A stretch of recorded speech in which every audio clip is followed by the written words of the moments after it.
5 seconds. Start. महोदय, इस संबंध में दिन प्रतिदिन बढ़ने वाले भ्रष्टाचार की समाप्ति के लिए और कर्मचारियों के रवैये के संबंध में माननीय सदस्यों ने विचार प्रकट किए। मैं समझता हूँ कि इससे कोई समझदार व्यक्ति इनकार नहीं करेगा कि भ्रष्टाचार को प्रोत्साहन नहीं देना चाहिए।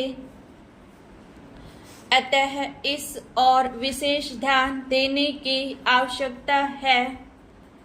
भ्रष्टाचार को समाप्त करने के लिए जो कठिनाइयां सरकार के समक्ष हैं, उन पर शीघ्र ही कदम उठाए जाने चाहिए। यदि सख्ती भी बरतनी पड़े तो चिंता नहीं, हमें ऐसे कदम उठाने ही हैं।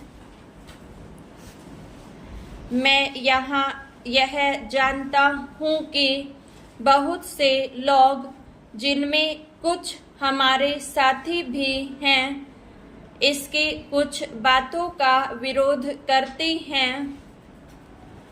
परंतु यदि हम देश की उन्नति चाहते हैं, यदि हम देश को आगे बढ़ाना चाहते हैं और विशेषकर यदि आप समाजवादी ढांचे के आधार पर, जिसको कि कांग्रेस ने देश के लिए निश्चित किया है, इस देश की व्यवस्था करना चाहते हैं, तो हमारे लिए आवश्यक है कि हम इस तरह से कदम उठाएं कि जिससे लोगों को अपनी जीविका सुंदर ढंग से कमाने के लिए साधन जुट जाएं। वास्तव में यह सरकार जिसने यह साहसपूर्ण कार्य किया है, इस कार्य के लिए सबसे अधिक बधाई के पात्र है।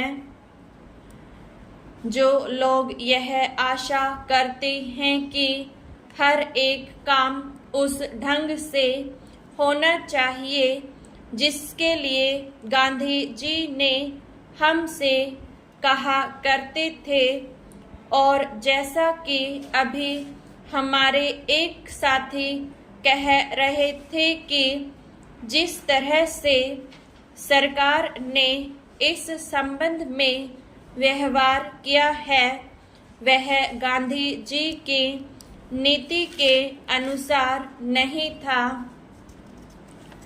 यह नहीं, उन्होंने तो एक तरह से कांग्रेस ने जो समाजवादी ढांचे पर समाज की व्यवस्था की नीति अपनाई है, उसका विरोध किया है, और मेरी समझ में उनकी बात नहीं आती कि एक तरफ तो वह कांग्रेस के अंदर हैं और दूसरी ओर कांग्रेस द्वारा स्वीकार की हुई नीति का इस प्रकार से विरोध करती हैं।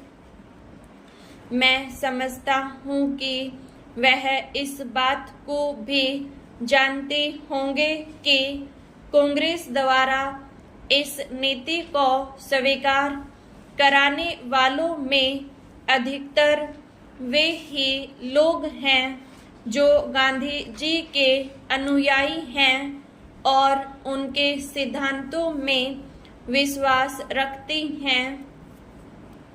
ऐसी स्थिति में मैं उनकी वह बात समझ में नहीं आती कि आज सरकार प्रजातंत्र और गांधी जी के बताए हुए नियमों के अनुसार आचरण क्यों नहीं कर रही है। यह बात बिल्कुल ठीक नहीं है।